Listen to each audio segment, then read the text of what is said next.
Live from the lavatory. Welcome to the Close Traffic Podcast, an aviation and flight simulation show. Welcome aboard.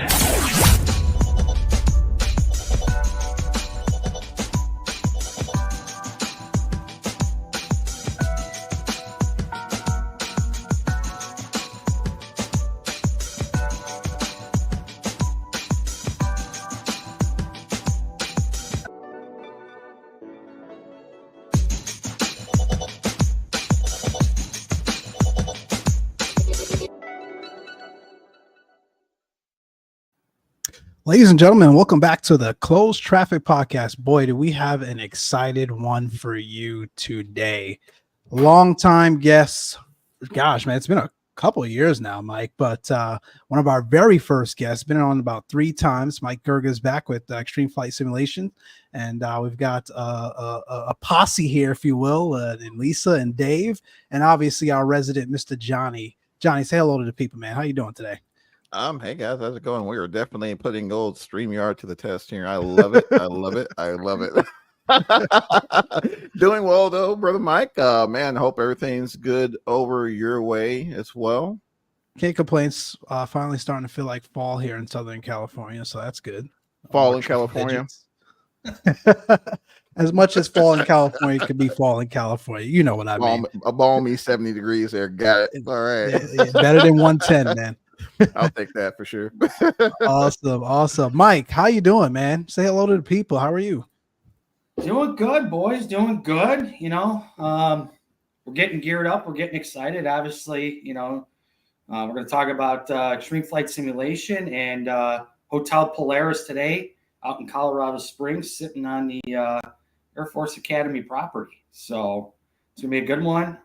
Dave and Lisa are here with me. My team leads for the Colorado Springs location.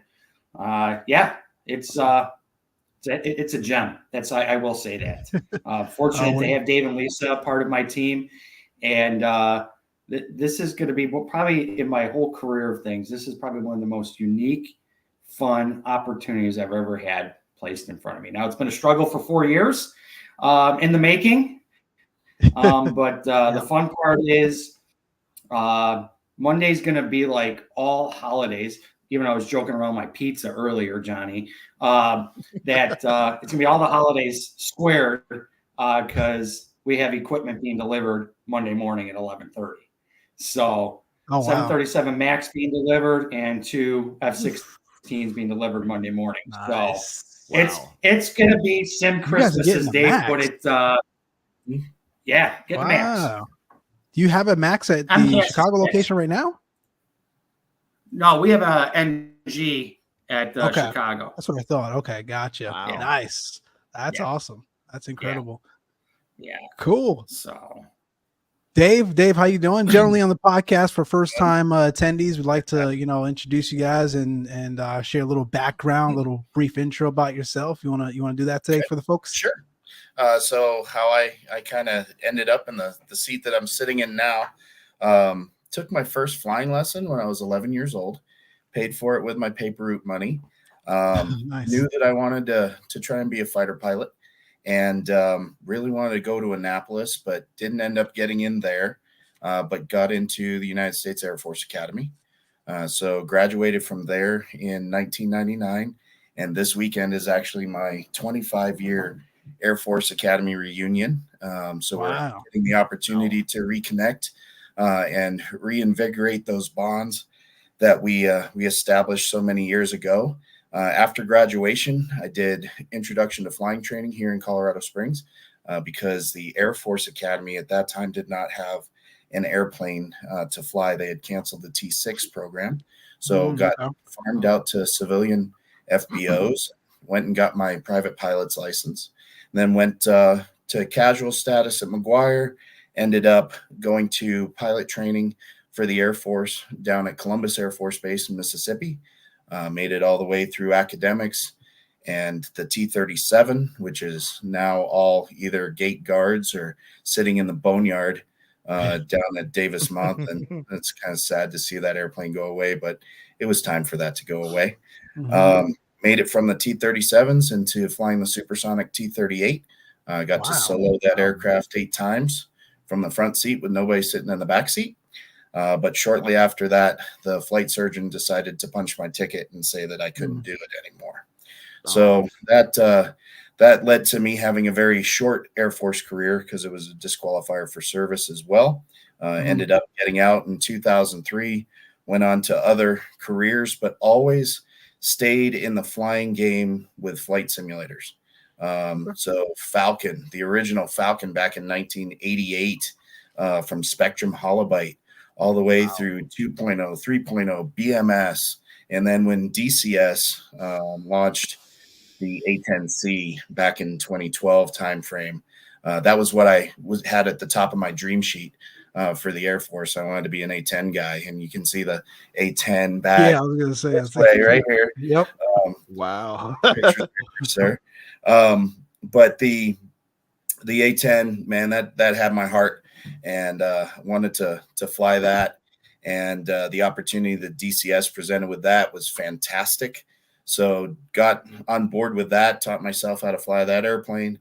And then I found the multiplayer environment in DCS as well, and started flying with the VFS 154 Black Knights every Monday night from about 7 o'clock to 11 o'clock my time. And we go cooperatively, really cool. blow stuff up. And the squadron has moved along, but I've always remained primarily an A10 guy. But had the opportunity to stay in that and build a lot of experience in DCS, and we've flown multiple airframes as different modules have been introduced into the DCS world, and F-16 has been one of those. So getting back into that, and when the opportunity arose for being able to flight coach in the F-16, sign me up, please. Pick me. So that's my long road to where I'm sitting now. That's an incredible role. That's really cool. Appreciate you sharing that, Dave. We got to talk more flights in a little later, because that's primarily what we do here, by the way, for those of you attending for the first time. Lisa, how you doing? Welcome to the show. I'm doing great. Thanks for having me. So I'm originally from Lincoln, Nebraska. I chose the ROTC route, where Dave went to the Air Force Academy. And I was an Air Force pilot for about 13 years. So from ROTC, I was a casual lieutenant at Langley Air Force Base, where I got to ride in the backseat of the F-15D model and pull 9Gs. And that was quite a bit, good experience. But I went to pilot training in Columbus, Mississippi, and that's where Dave went, where I went through the T-37 and T-1. And from there, I ended up flying the C-17, where I was an instructor pilot. And then from there, I flew the MC-12, and I was an aircraft commander in that plane.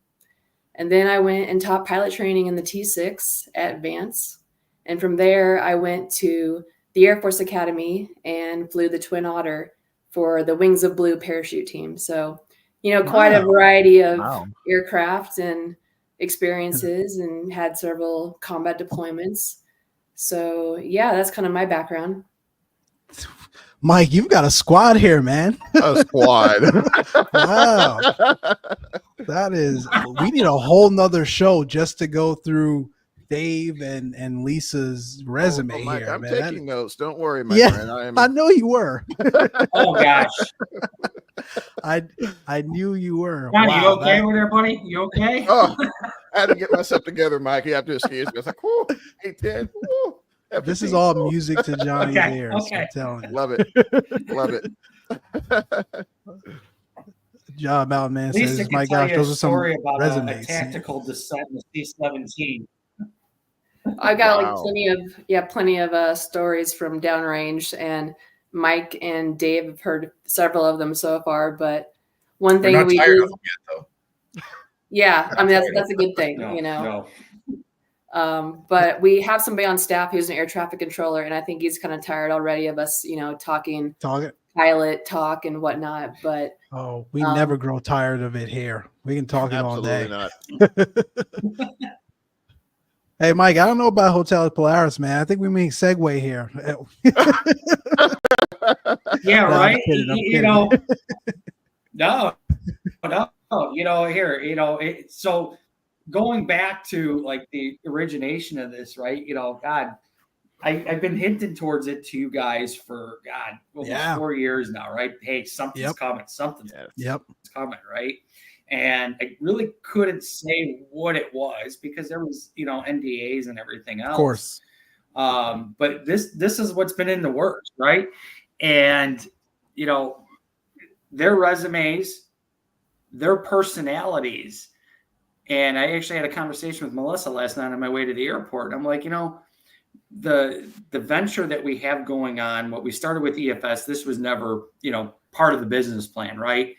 Being in this position. And then, you know, we started growing, you know, when we started EFS, COVID hit, right? Like, Yeah. what the heck's going to happen to this business? Are we going to be around? Is, you know, so, you know, went through the motions, got some reseller agreements through Thrustmaster and all of them. They're, you know, just I remember make that, a penny yeah. or two just to survive. And then we were, you know, got the phone call. I want to say it was January of 21. Peter Koss from FDS called me and he's like, hey, I got these group of guys. They're looking to put Sims in a hotel, blah, blah, blah, blah. You know, give this guy a call. And it was from the development company. And, you know, Peter would pass me stuff and it's, you know, people want to open their own place. And that's what I love about Peter is, you know, he passes my name to, you know, kind of consult their project, you know, everybody makes a dime on it. Right. So usually something happens. Nobody ever calls back. So I actually got a hold of this guy and, you know, pitched him what we did. And he's like, well, I want to get a larger call together with some stakeholders and this and that. Okay. He's like, you know, how about tomorrow or the day after? I'm like, yeah, whatever. I'm in Florida. Nothing's just at the bar. That's all I'm doing. So sure. And I get the invite. Like 30 people on this call on the invite. And I'm like, wow, this is a lot of people. Yeah. So of course I got to do my homework and I'm looking up people's names on LinkedIn and everything else. Okay, what does this person do? Okay, this person's from the AOG. This person's from a development company. This person's from a financial institution. This person is, you know, I'm like, there's some very large people, large like caliber people. Some heavy hitters. Okay, yeah. I better get my A game together for this call. And then I told them, yeah, I mean, it's like, I don't get intimidated easy, but I'm like, okay. So I asked Melissa, I'm like, hey, can you make yourself free just in case any like financial questions come up and this and that? Because I'm just operations.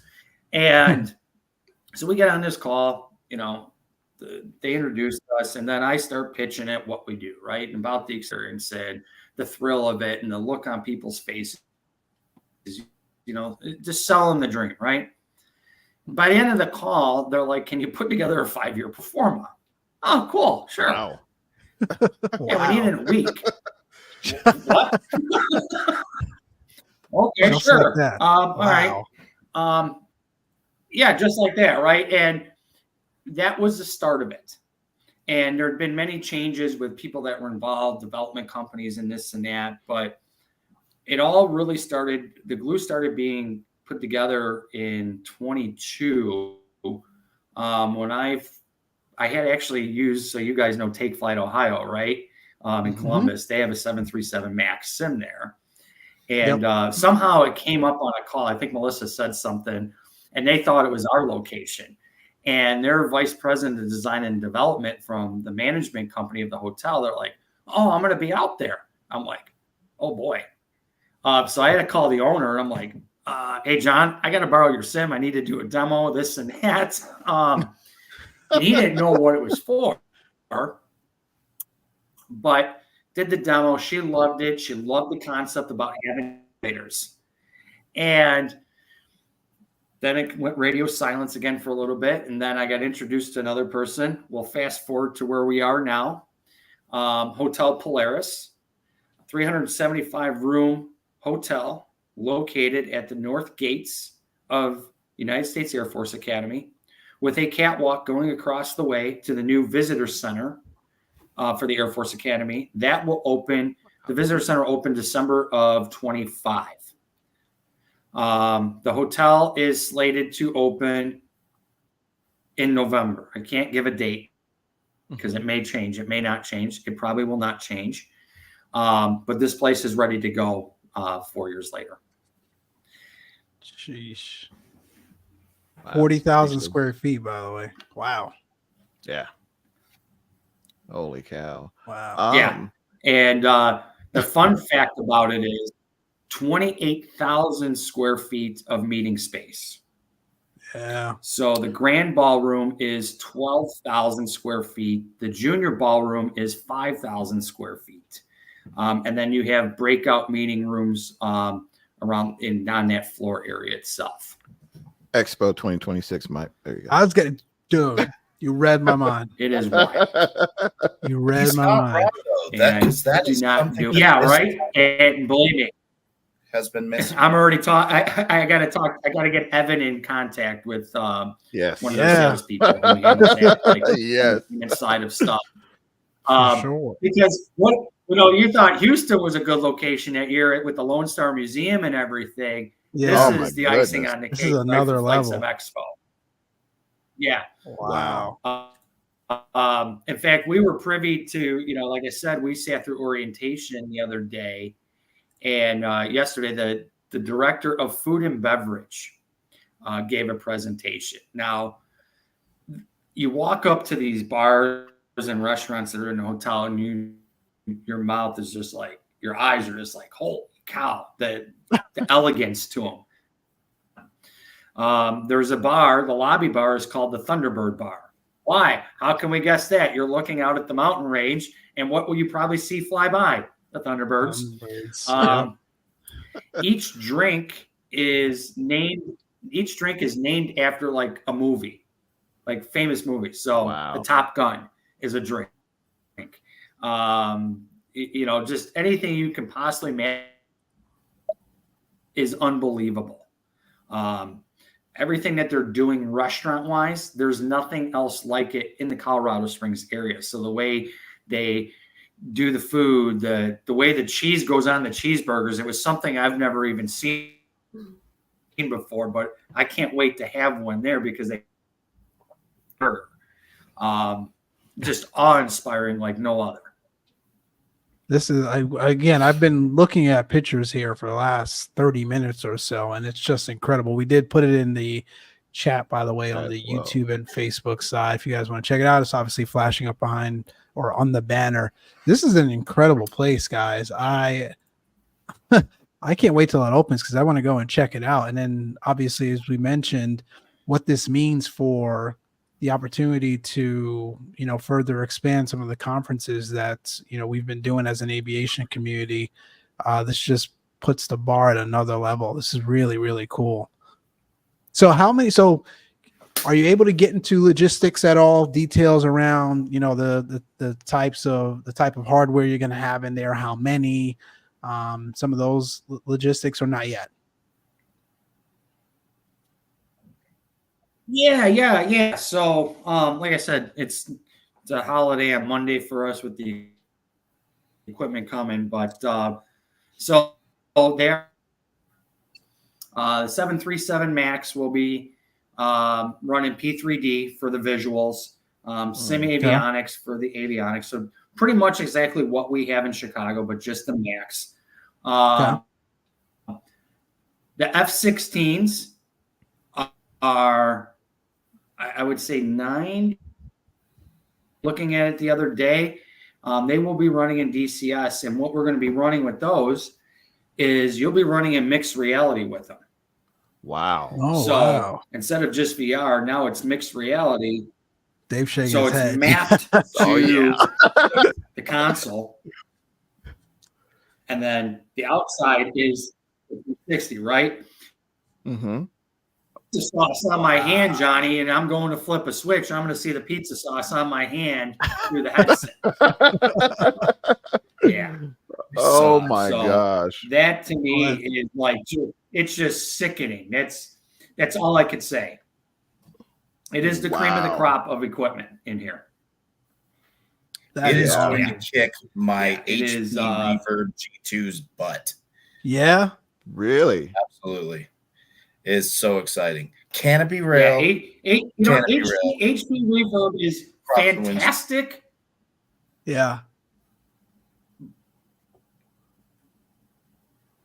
It's going to be incredible. Wow. So Dave, what will your role there? I know you said it earlier, but specifically, so what will your role be there at you'll be on the F-16?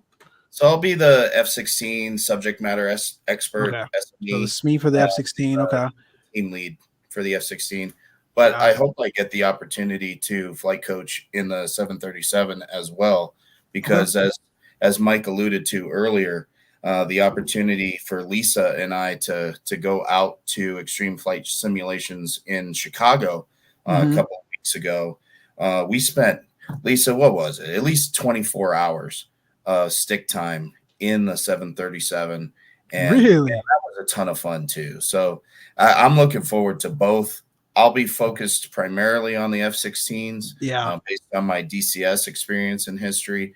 But I'm excited, frankly, about both. They're going to both be groundbreaking in the hotel industry. And the location that you have sitting right outside the north gate of the United States Air Force Academy, my alma mater, is just going to be spectacular. With the hotel location too, we talked about the meeting space and those things.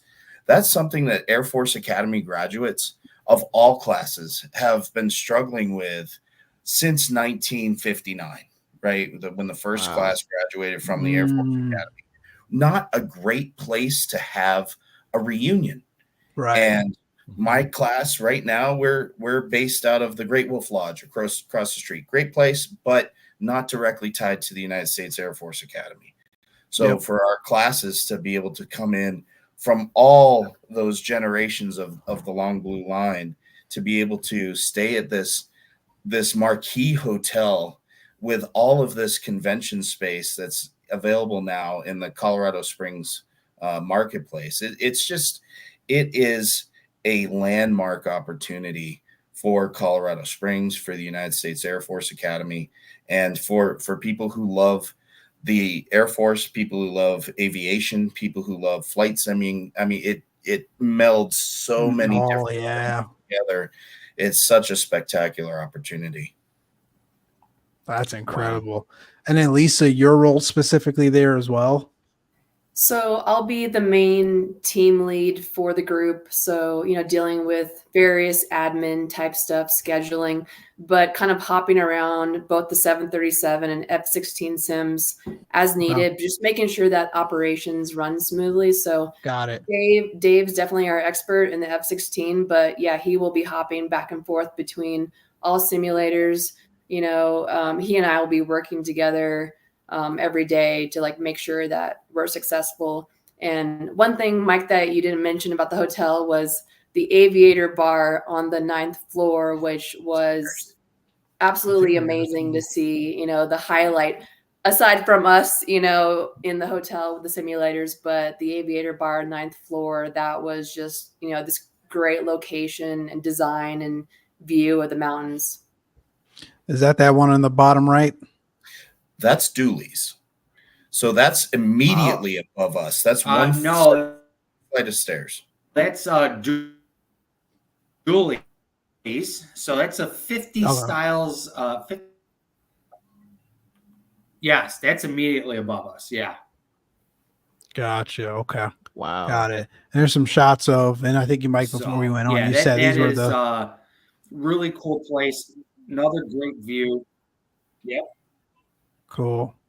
This is Johnny, man, book your tickets, dude. Yeah, exactly. Those were still sitting at Flight Deck Solutions, so they built them there, and then the F-16s are going to be ship complete. The 7.3 Max had to be obviously dismantled because we can't get it in the building the way it is like that. So, but yeah, they're on a truck. They're probably sitting right outside right now, waiting for us to show up Monday morning. So I'm going over right now. Check. Hoping. Can't wait. We will send pictures. That's for sure. Yes, please. We'd love some updated photos to share with the audience here.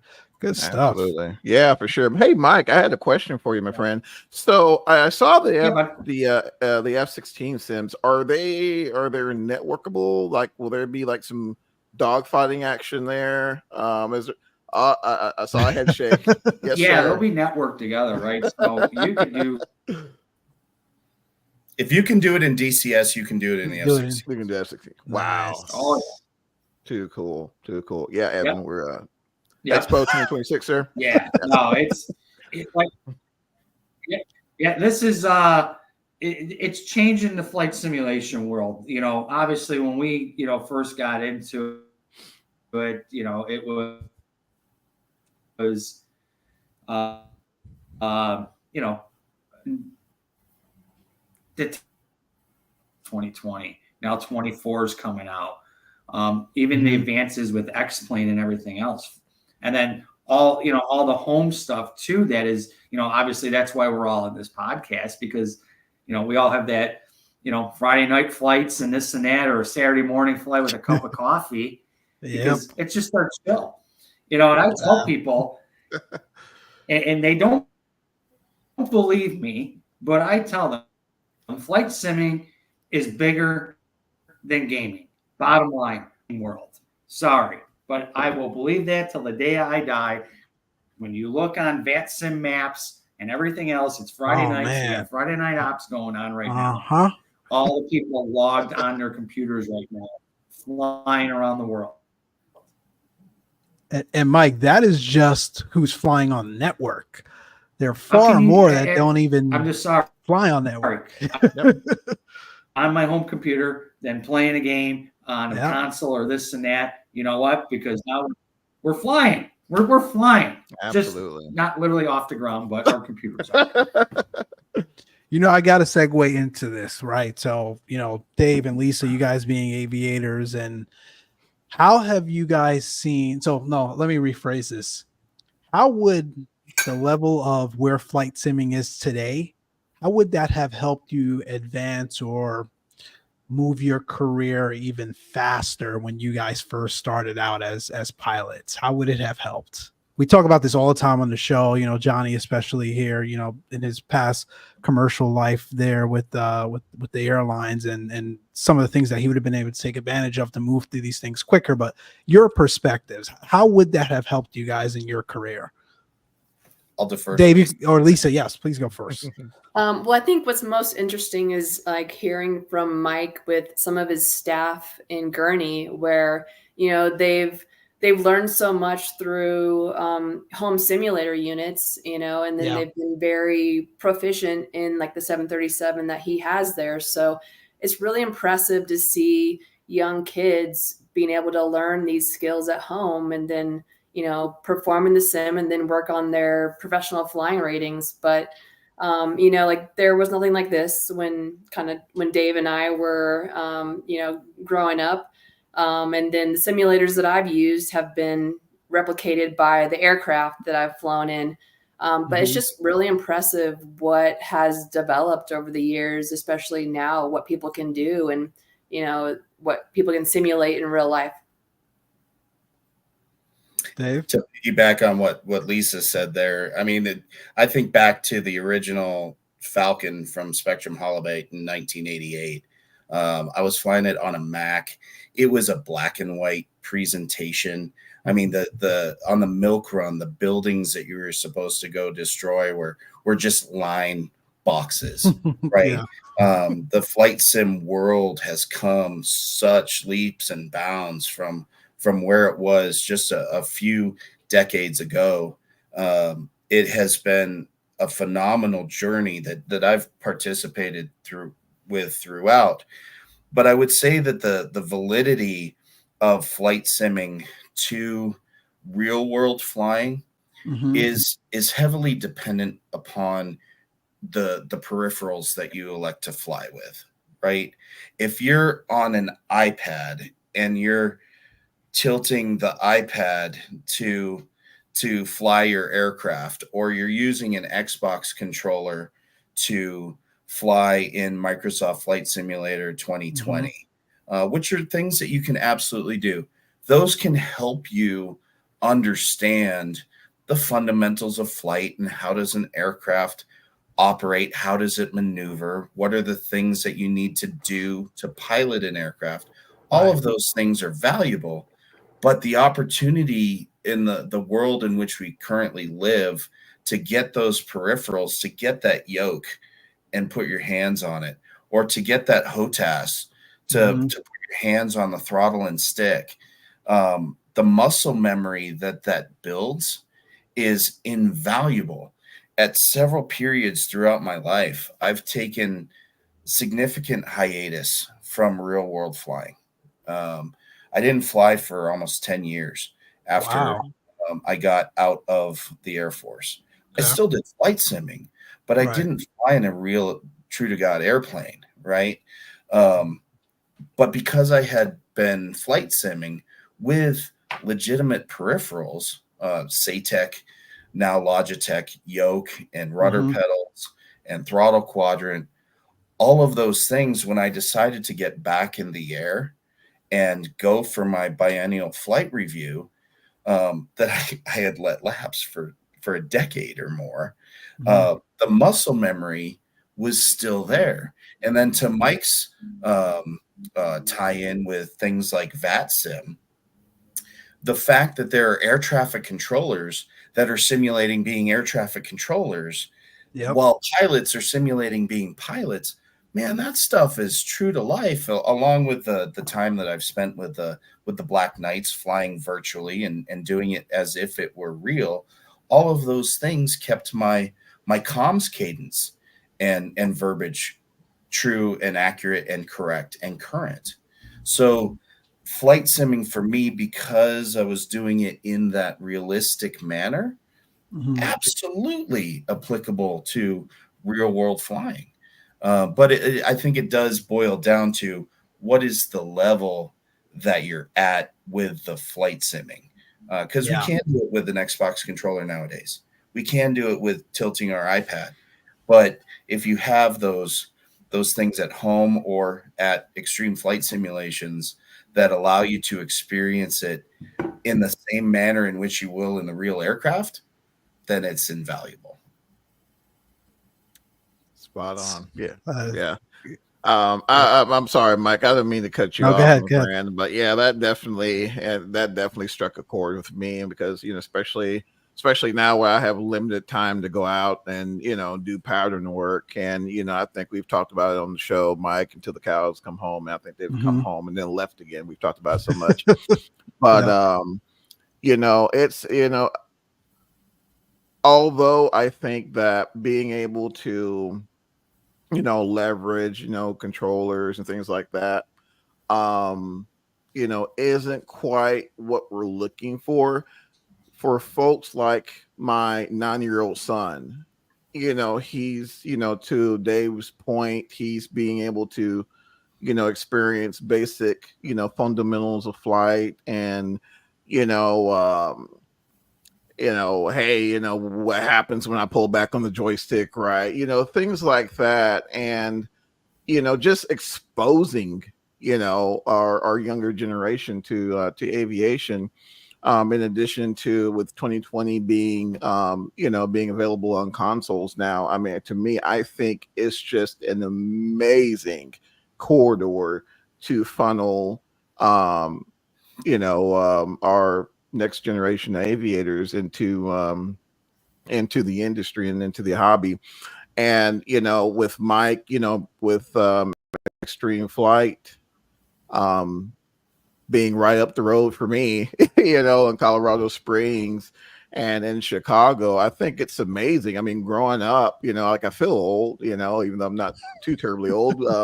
That just wasn't a thing. I would love to have experienced what it was like to, jump in a 737 and, do takeoffs and landings and things like that. But at the time, it's just, unless you were actively working on that type, it just wasn't available to, to the general public. So, and I guess that really brings me into another question for you, Mike. So I heard you mention that it was based on or on the Air Force Academy grounds. So I'm assuming it will be available to the general public. And if so, how difficult would it be for being prior service military? How difficult would it be for them to get on post or get on base if we were to go and partake?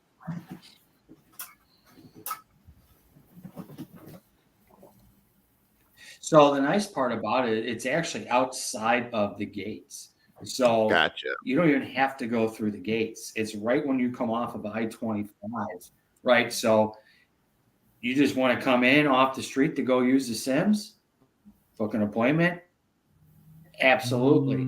You're in town for the weekend. You're going to look it up. You're like, man, I want to go use these Sims. You drink at the Thunderbirds bar, or Lisa's favorite bar upstairs. I mean, it is just anybody, just like our Chicago location, but in the premier spot. The premier spot. I'm sorry. It's, to me, this is, like I said, it's all the holidays wrapped up in one day. Wow. Every day now with this hotel. It is.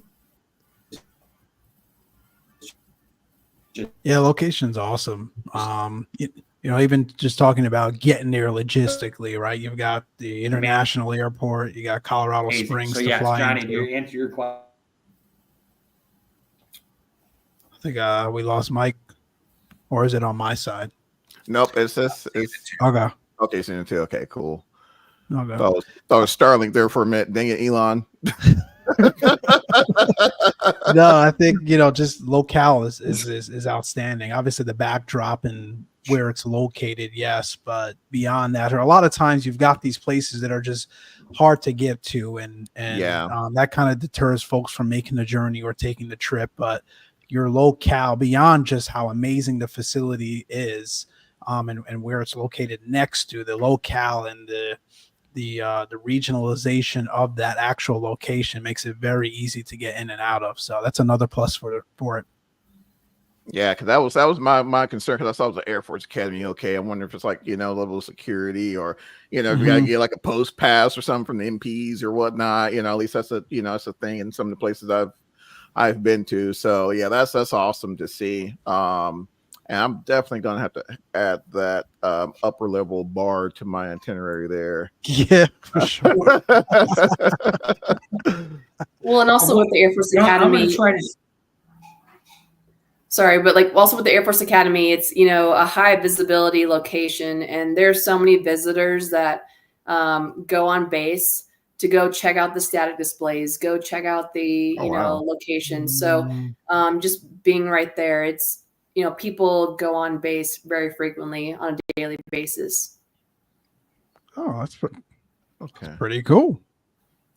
Okay. I did see that we have a comment asking about landing on a unit or an unlit runway at night, and I do know that my coworker Lisa has quite a bit of experience with that. So I've heard a little bit of those stories, but I think that's something that everybody would enjoy. So Lisa, I mean, if you wanted to take it away on that experience of landing on an unlit runway at night. Yeah, so I have quite a few, several hundred hours on NVGs. So I flew the C-17 and MC-12 on NVGs, but a lot of my training with the C-17 was doing assault landings, so short runway operations, and then you're wearing night vision goggles doing these things. And there's been, you know, multiple times in Iraq specifically where the place I was going to, like, there was minimal lighting, so we would land at all blacked out airfields, and you had to land in night vision goggles. So with that, you kind of lose your depth perception a little bit. So it's there's a lot of training involved, but it was very interesting landing, you know, in combat zones on NVGs. It's like, that's the stuff you see in the movies. I mean, how does one train for that? You know, it was just a lot of hours. We would do it in the actual plane or in the simulator, and you just kind of get used to how it feels. And, it's just totally different landing a plane with NVGs versus not. So it's just, different instrumentation because you're dimming down using NVG lighting. So it's just, repetition, and it was definitely an experience. That's for sure. Yeah, depth perception. That would for sure get me. I didn't do it per se, as far as aviating, but using MVGs and convoy ops and things of that nature. You're definitely you're reaching out for something and you touch it before you're ready for it, and so it's like, well, it's just kind of strange there. So I couldn't imagine, trying to doing night operations at night and having to deal with that. You mentioned the MC-12 as well, Lisa. Is that the King Air? I guess in the civilian world. Yeah, that was the King Air 350. So that was used for ISR operations, intelligence, surveillance, reconnaissance, and we had a variety of missions. But that I kind of got pulled into when it was a brand new thing, and that was while I was still a C-17 pilot. I kind of got tagged to go do this MC-12 gig in Afghanistan for 6 months. But yeah, that was, a totally different mission from cargo operations.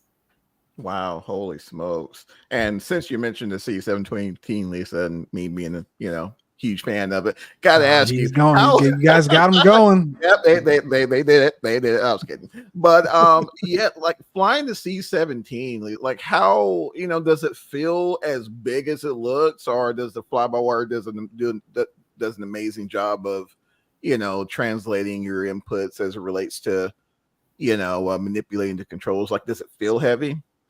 Oh no, that was my favorite plane to fly out of all of them. It was so responsive. Any little input, because you're flying with a stick and a HUD, so that was pretty cool components of the plane. But any little input and the plane just moved. So a deflection of the stick slightly, and I'm rolling. But all the tactical operations, approaches and departures, like that was the fun flying downrange versus stateside where you're autopilot, auto throttles. Right. So yeah, it was a great plane to fly. Yeah. Wow. Holy smokes. Q says he saw it reverse thrust and fell in love. Oh yeah. Yeah. I know when I was we're overseas, we used the SC-17 quite a bit to get moved around. So pretty familiar with that big guy. So that's awesome. That's awesome. Thank you for your service as well, Lisa, for sure. Thank you. Indeed. Oh man. So I gotta ask, what's as you referred to at home base, Mike, what's going down at home base? How are things progressing there? Anything new?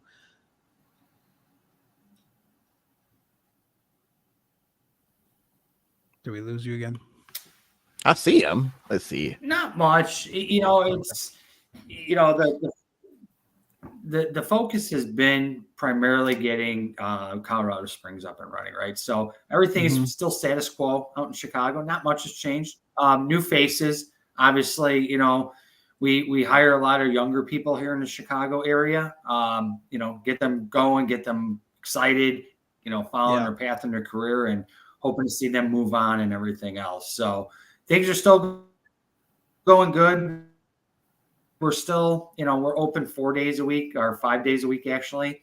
We're located in Chicago. It's not like you can just walk down the street and there we are. So you got to find us, you got to know us, and props to our marketing team. Obviously, they share your stuff as well. So they keep on driving the business to that location for sure every day. So not much. It's same old. Johnny's got to get his butt out there and fly to 7-3. One day I'm going. It's on the docket, my friend. It's on the docket. Make a trip out of it. I've been saying it before. Or Colorado. Pick your poison. Which one you want? The NG or you want to try the Max? Take your pick. Oh no, that Max is looking pretty sweet, Mike. I'm not gonna lie. Yeah, I'm gonna lean towards the Max too. Yeah, and it's coming from Airbus guy there. And so it's coming from an Airbus guy.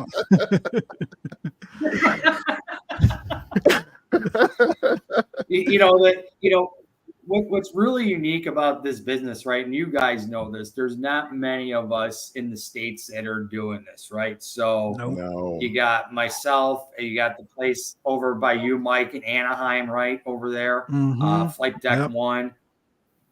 There's the place in Canton, Massachusetts. I can't remember what the heck they were called. Global Flight Adventures. I've been there. Mhm. Then you have John at Take Flight, Ohio. He's got a Max. Oh, wow. Yep. And then there's Dream Arrow, actually, a full mobile meeting that you can just say, hey, I'm going to go, to a VR gaming place, right? They're a dime a dozen. They're everywhere else. I mean, Mhm. we get customers, Mike, out from you by, SoCal out there, all the way up from the East Coast, Canada. Actually, we Wow. just had a customer probably about 6 months ago, St. Martin. And he found us while he No was in way. St. Martin. And he just happened to be up in Chicago. He knew he was coming to Chicago, so he booked an appointment. That's I mean, cool.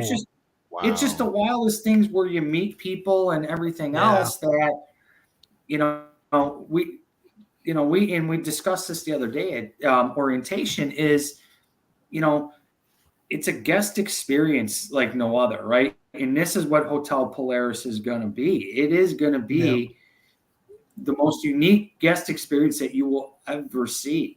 From when you book your appointment for a hotel room to them possibly reaching out to you before you even come in to get to know you. It is a whole new level of hospitality. And, we're at the front lines with it with EFS now embedded into Hotel Polaris.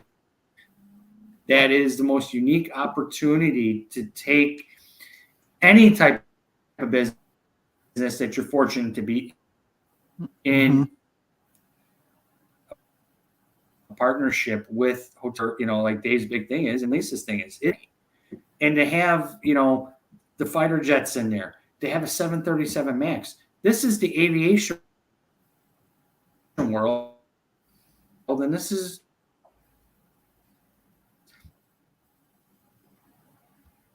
there's no better place. Oh, that goes. I already told my wife Melissa.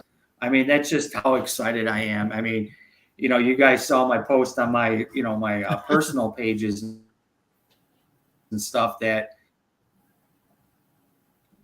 this week. It was kind of weird though. There was only like 4 of us in the whole hotel, security and 2 other people spending the night. But I mean, it is such a cool, unique place that Lisa actually had the privilege of doing a hard hat tour with me at one point. And that's cool. Now she's seen the transformation from when she first saw it about a month and a half ago when we were still having to wear PPE gear in there to where it is now. Staying the night. I mean, it is. Yeah. Wow. It's wild. Especially when you mentioned they're going to reach out to you prior to your arrival there. That's amazing because a lot of these hotels I've been to lately, you're doing really well just to even have your reservation when you get there. So that's that's awesome. That's awesome. Yeah, we got this smoking room. You good with that? Yeah. But yeah, that's really, that's really awesome. Yeah, I got some hotel horror stories, but we're not even there on this episode. But that's really cool. It's really cool to hear, Mike. But I did have a question for you, my friend. I'm actually going to ask this on behalf of CTP's very own Mike, since he's probably thinking it, but he's not going to say it. So I'm going to say it. All right, know where you going. Has there been any talks of incorporating like an Airbus simulator at some point? So you look at him. He's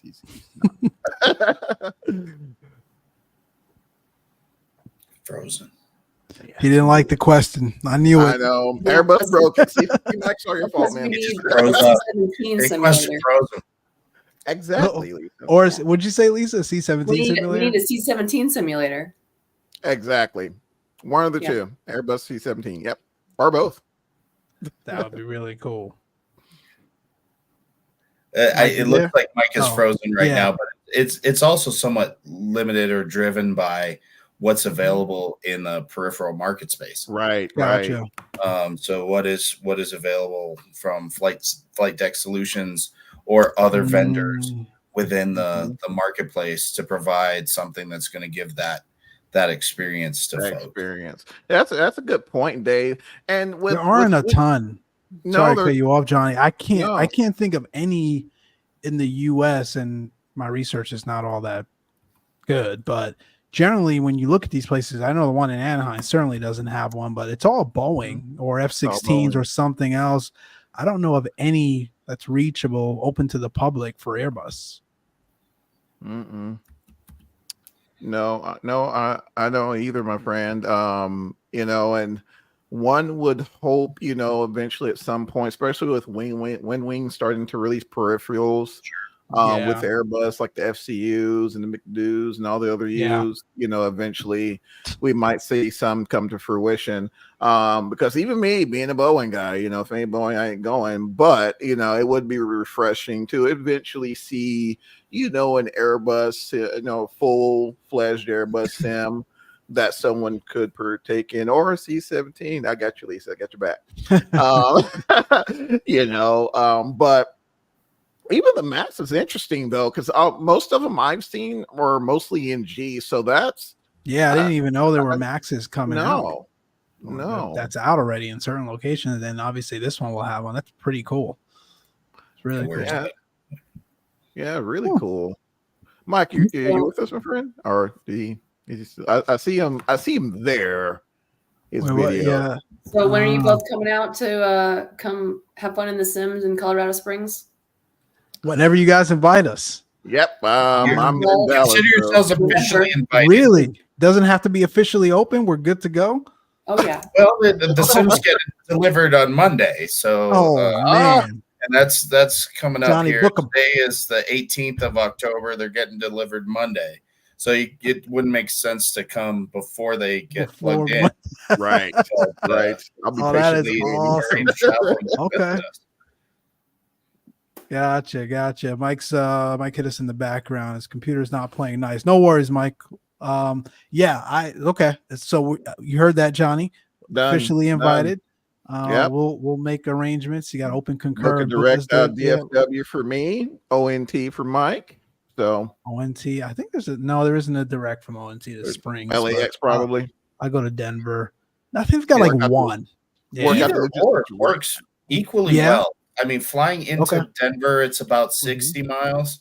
Flying into Colorado Springs, it's about 20 miles. 20. But it's whichever works best for you and pricing and timing.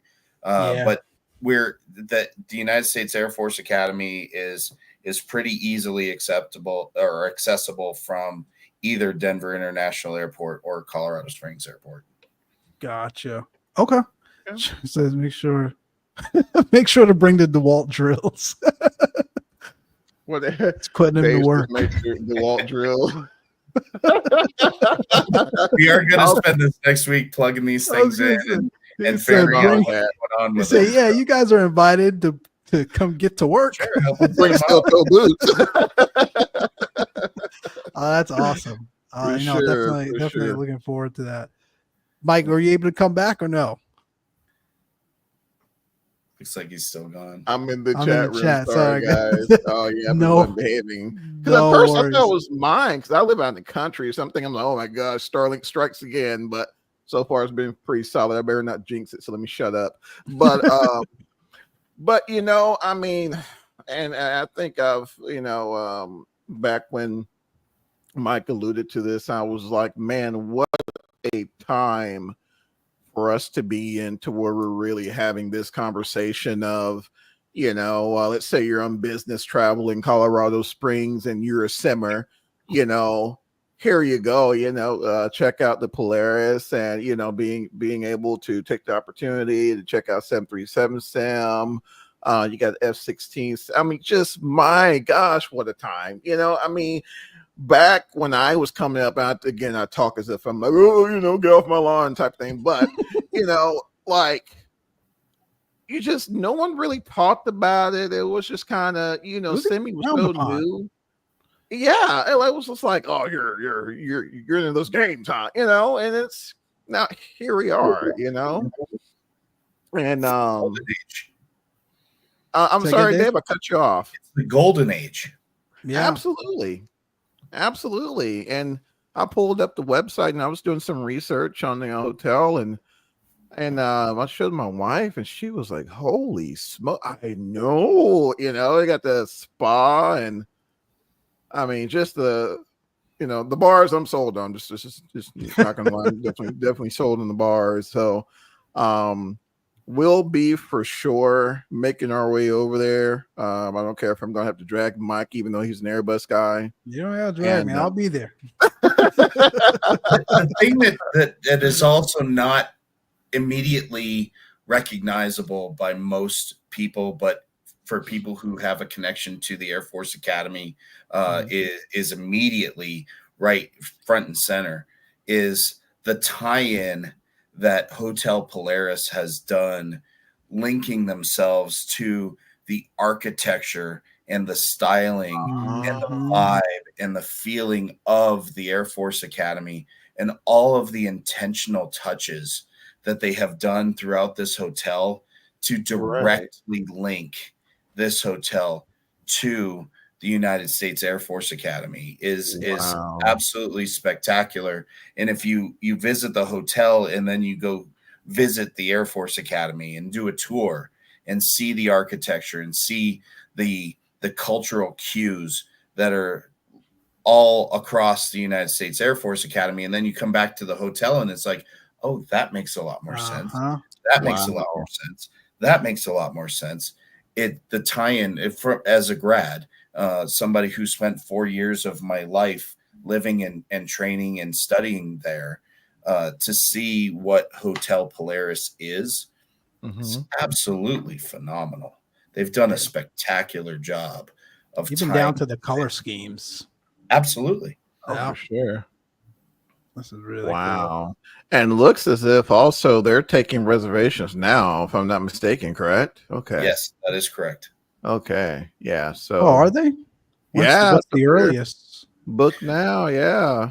So as of right now, the soft opening for friends and family, and to be able to work out the bugs, because anytime you have something that's new, there's always going to be gotchas, right? There's going to be things that don't work exactly as the way we intended. But beginning in November is going to be that soft opening. And then, as Mike said, we can't announce what the actual date is, but it should be within November of 2024.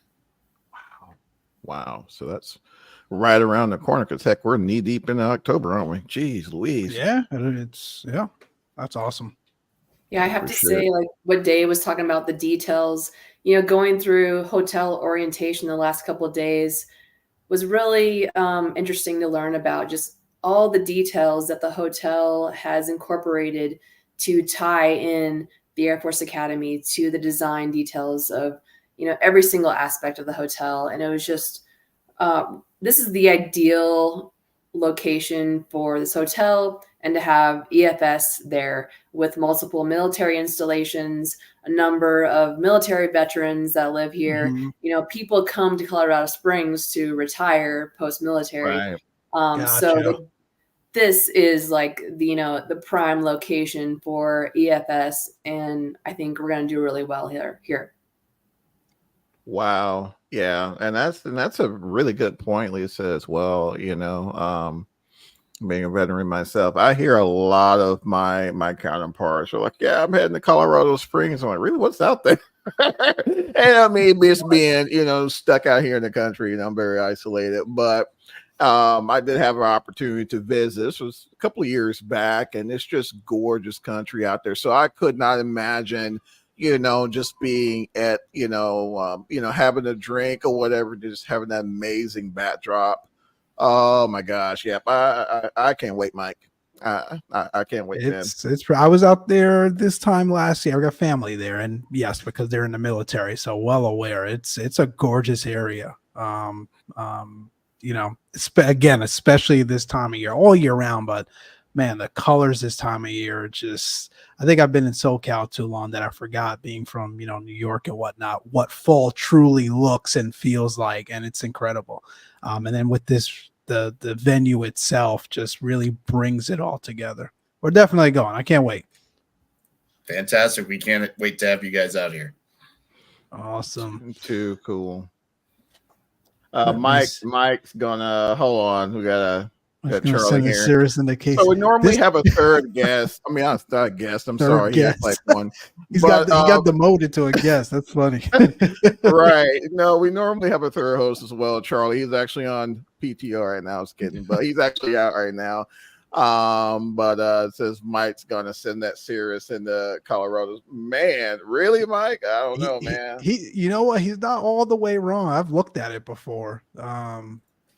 But yeah, it gets dicey this time of year. Darn altitude. Yeah. She's gonna get demoted. Nah, man, you're good. You're good. You're good. Awesome. Let me see here. Anything else in the chat on the Facebook side or the YouTube side about, EFS, Hotel Polaris, and, the really cool stuff happening here with these folks? It's, you guys, again, we've sent the website there in the chat a few times now.